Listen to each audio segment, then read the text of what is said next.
Usap-usapan ngayon sa social media ang bagong video ni Kim Chiu na tila may pahaging tungkol sa matagal nang umiikot na espekulasyon na siya ay buntis. Mabilis na kumalat ang naturang clip sa iba't ibang online platform at agad itong pinagdiskusyonan ng mga tagahanga at netizen. Marami ang naniniwalang alam na rin ni Kim ang mga balibalitang kumakalat tungkol sa kanya. Sa viral na video, makikitang nakaupo si Kim habang hawak ang kanyang cellphone na naka-selfie mode. Bago niya itinapat ang kamera sa kanyang sarili, ipinakita muna niya ang isang pader na may nakasabit na salitang congratulations.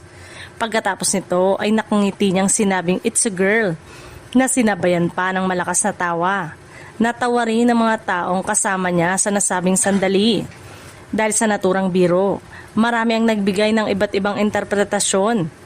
Para sa ilan, tila ito ang paraan ni Kim upang biruin ang matagal ng isyong ibinabato sa kanya. Wala man siyang direktang sinabi tungkol sa kanyang tunay na kalagayan. Maraming netizen ang nagsabing malinaw na alam niyang pinag-uusapan siya kaya idinaan na lamang niya ito sa katatawanan. Samantala, marami ring tagahanga ang nagsabing nabawasan ang kanilang pag-aalala matapos mapanood ang video.